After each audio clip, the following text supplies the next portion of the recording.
جب یہ موسم آتا ہے حج کا، قربانی کا، تو ملحدین کی طرف سے بڑے عجیب و غریب قسم کے، بے تکے قسم کے اعتراضات سامنے آنا شروع ہو جاتے ہیں۔ مسلمانوں کا وہ طبقہ جو اپنے آپ کو سیکولر کہلاتا ہے، جس کا شوق ہر چیز کو اپنی عقل کی کسوٹی پر تولنا ہے، وہ بھی ان کا ترجمان بن جاتا ہے، اور ہمارے سادہ لو مسلمان ان جملوں سے متاثر ہونا شروع ہو جاتے ہیں۔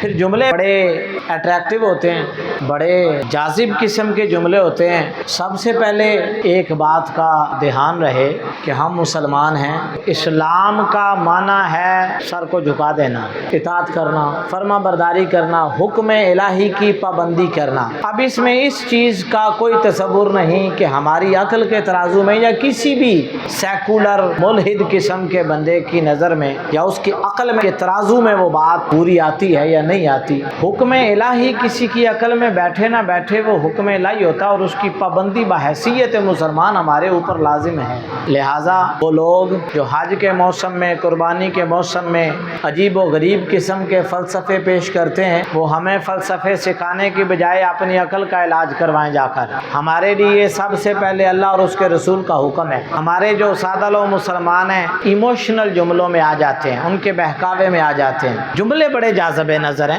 اپیل کرتے ہیں، بالکل دماغ کے اندر ایسے بیٹھتے ہیں کہ بندہ سوچتا ہے یار بات تو یہ ٹھیک کر رہے ہیں۔ اس وقت ہم یہ بھول جاتے ہیں کہ کیا اللہ اور اس کے رسول کا حکم یہ ہے یا نہیں ہے۔ ان کے جو چند اعتراضات ہیں فلسفہ حج اور فلسفہ قربانی پر کہ خطیر رقم جو آپ حج پر خرچ کرتے ہیں، قربانی پر خرچ کرتے ہیں، یہ انسانیت کی فلاح و بہبود پر آپ کیوں نہیں خرچ کرتے؟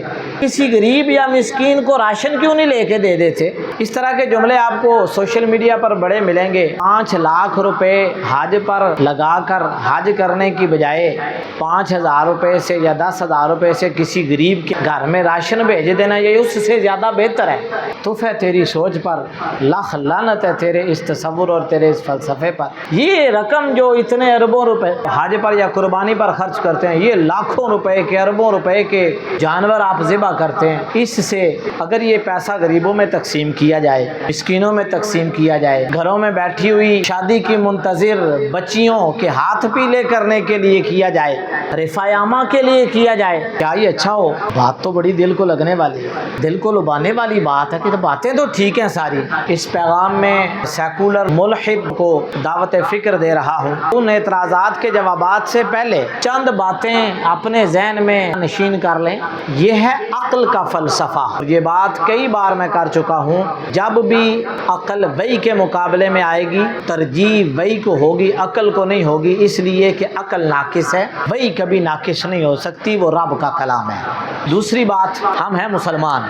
قرآن مجید فرقان حمید میں اطیعوا اللہ و اطیعوا الرسول کا فلسفہ کئی بار اللہ رب العزت نے دہرایا ہے۔ تمہارے اوپر اطاعت واجب ہے اللہ کی، اور تمہارے اوپر اطاعت واجب ہے اللہ کے رسول کی۔ اللہ اور اس کے رسول کا حکم سب سے مقدم رہے گا، باقی سارے فلسفے اس کے بعد رہیں گے۔ اور تیسری بات، کائنات کے اندر رب نے جتنی بھی چیزیں پیدا کی ہیں، آپ تو صرف جانوروں پر بات کرتے ہیں نا، اور وہ بھی قربانی کے دنوں میں، جتنی بھی مخلوقات رب نے پیدا کی، چرند پرند، سورج، چاند، ستارے، شجر، حجر، بحر، بر، رب کا قرآن کہتا ہے هو الذی خلق لکم ما فی الارض جمیعا، اس زمین کے اندر جتنی بھی چیزیں پیدا کی گئی اے انسان، یہ تیرے فائدے کے لیے پیدا کی گئی۔ وما خلقت الجن والانس الا لیعبدون، اے جن و انس میں نے اپنی عبادت کے لیے پیدا کیا، باقی سارے کے سارے تیرے نفع کے لیے میں نے پیدا کیے۔ ایک جملہ بڑا توجہ چاہتا ہے، سادہ لو مسلمانوں کو بتانا چاہتا ہوں کہ یہ جو قربانی کے دنوں میں آپ کو نام نہاد قسم کے فلاسفر ملتے ہیں نا، ان کا اصل مسئلہ غریب پروری نہیں، مذہب دشمنی ہے۔ ایک ہے غریب پروری، ایک ہے مذہب دشمنی۔